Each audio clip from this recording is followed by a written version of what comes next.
Hi and welcome along to AFTV Transfer Daily, the show that keeps you up to date with players that have been linked with a January transfer move to Arsenal. Just before we get into the transfers, great performance by Arsenal last night, particularly by some of our young talent. Eddie Nketiah with a goal, a real poacher's goal by him, rounding off a brilliant move. And also, what I liked about Eddie yesterday was his intense pressing. I think that stint at Leeds helped him under Bielsa. That's exactly how Bielsa likes to play. It's exactly how Arteta wants to play as well. And you could see that in his play yesterday, the way he sprinted down the Bournemouth defenders. So well done to Eddie. Saka, what a goal by him. What a hit. What a kid we have here. How much is he worth right now? We're talking about transfers. This kid, ever since he's come in at Arsenal, has been a revelation. He's kind of gone under the radar. I mean, we talk about Martinelli and guys like that who've been exceptional, but he was brilliant again in the game yesterday. He scored a couple of banging goals this season as well, and yesterday was another one. And yeah, it was a fantastic performance by Arsenal away from home, and you can see that Arteta is bringing an identity to this Arsenal team, which is something I'm really enjoying to see. Under Unai Emery, we didn't seem to have an identity, but we're starting to see that now under Mikel Arteta. So well done to him. The downside to yesterday was the injury to Mustafi. Now, Mustafi had been having a really, really good game. He collided with the goalkeeper, fell awkwardly, and he looks like he's done his ankle. How bad it is, we don't know yet. Mikel Arteta saying after the game that we're going to have to scan it to see how bad it is, but it didn't look great. And as Mikel Arteta said, anytime a centre-back gets stretchers off, you know it's not good. So how long he's going to be out for, we don't know, but get well soon to Mustafi, who was having a good game. But it just highlights the fact that we now urgently need to bring in a centre-back. Arteta even saying yesterday that, listen, this doesn't even change our plans on a centre-back. We were bringing one in even before this injury. So this now makes it even more urgent. Now, will that be Pablo Mar? What a mess this is turning out to be. We was all expecting him to be unveiled. He flew into England. He'd done his medical at the Arsenal training ground. Everything in place, expecting him to be unveiled. But now the deal is in big uncertainty. First of all, we were hearing yesterday that the deal is completely off. Now we're hearing that, the deal may be back on. It could be happening. It's really confusing at the moment. The confusion seems to be over the fee, which is what it normally always is over. Flamengo, his club over there in Brazil, are said to want a fee of around about £7.5 million. That is what they would like. Or they want guarantees that if Arsenal take him on loan, that they're going to buy him at the end of that loan deal for £7.5 million. Arsenal apparently just want to do the loan at the moment and see what he's like at the end of that and then consider to buy him. Then there's been other rumours that Arsenal have fallen £1 million short of the deal. And there's just all kind of rumours circulating around this. Nobody knows the truth. Yesterday, there were some fans speculating to me. They was going, Robbie, we're cheapskate Arsenal. Why don't we just pay that extra couple of mil or 1 mil or what's the... How do we know it's Arsenal? We don't know at all what's happened in this deal. We don't know the ins and outs. We're not privy to that. When you're dealing with clubs in South America, it can be difficult. And, we're going to have to wait and see what happens with this one. We're going to have to trust Arsenal on this. Can we trust them? It's kind of a new regime when it comes to doing deals. They did pull off some very good deals in the summer. So I think we're going to have to trust them on this one.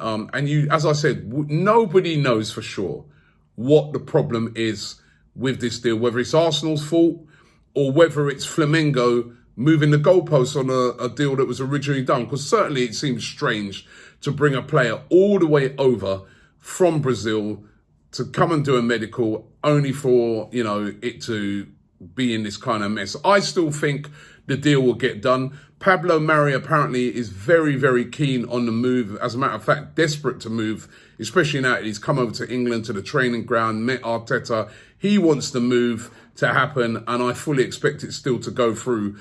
So let's keep an eye and see how that one develops over the next couple of days. If it doesn't happen, will Arsenal return for the Ukrainian Mykola Matviyenko from Shakhtar Donetsk?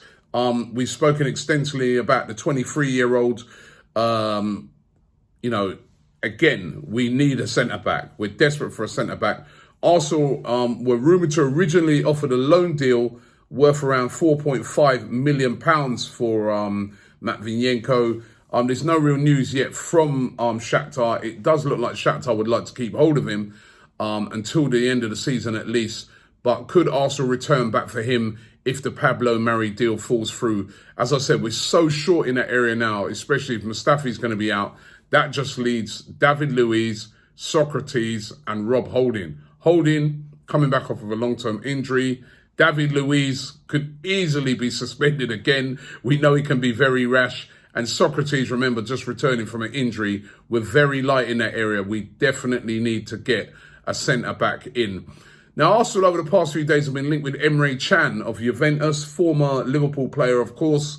Juventus said to be willing to let the 26-year-old leave for around about a fee of around about £25 million. And Arsenal been one of quite a few clubs heavily linked with him. But it does look now that he will not be joining Arsenal, that he's going to be heading to Borussia Dortmund. They look to be the favourites to land his signature. So it doesn't look like the Emery Chan to Arsenal deal will be happening. It wouldn't have been a bad signing, but I don't think Arsenal, again, want to outlay that big amount of money up front, in this January transfer window. Dani Ceballos came on yesterday in the game, and I remember I was saying yesterday, it will kind of indicate to me what's going to be happening with Ceballos if he does play. If he doesn't play, I was thinking to myself, then it definitely looks like he's going to be on his way out.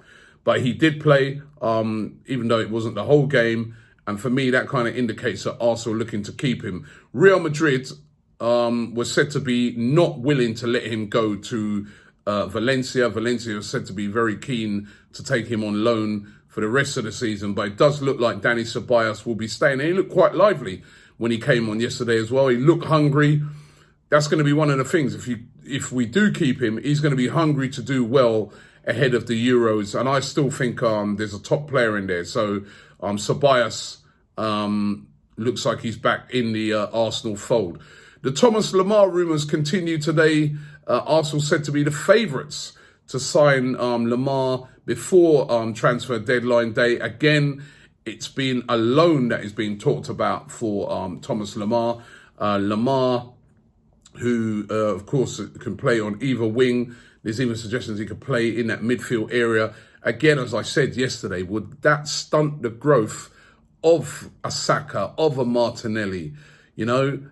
We can barely squeeze these guys in at the moment. When Aubameyang comes back this weekend, you've got Aubameyang, you've got Lacazette, you've got Pepe, Martinelli. You're going to bring Lamar in as well. I just want to see us concentrating on those defensive areas, but there's still talk of Lamar, as is there still talk of James Rodriguez. And again, spoke about this one yesterday. Again, it's a possible loan move, although Real Madrid would love to get a massive fee of around about £30 million for James Rodriguez. I think even they know that they're not going to get that this January transfer window, and may be willing to let him go on loan. Arsenal interested, Everton interested. Of course, he played under Ancelotti previously at Real Madrid and at Bayern Munich. But I don't know. I don't think we need James Rodriguez at the moment. I don't know what you guys think about that.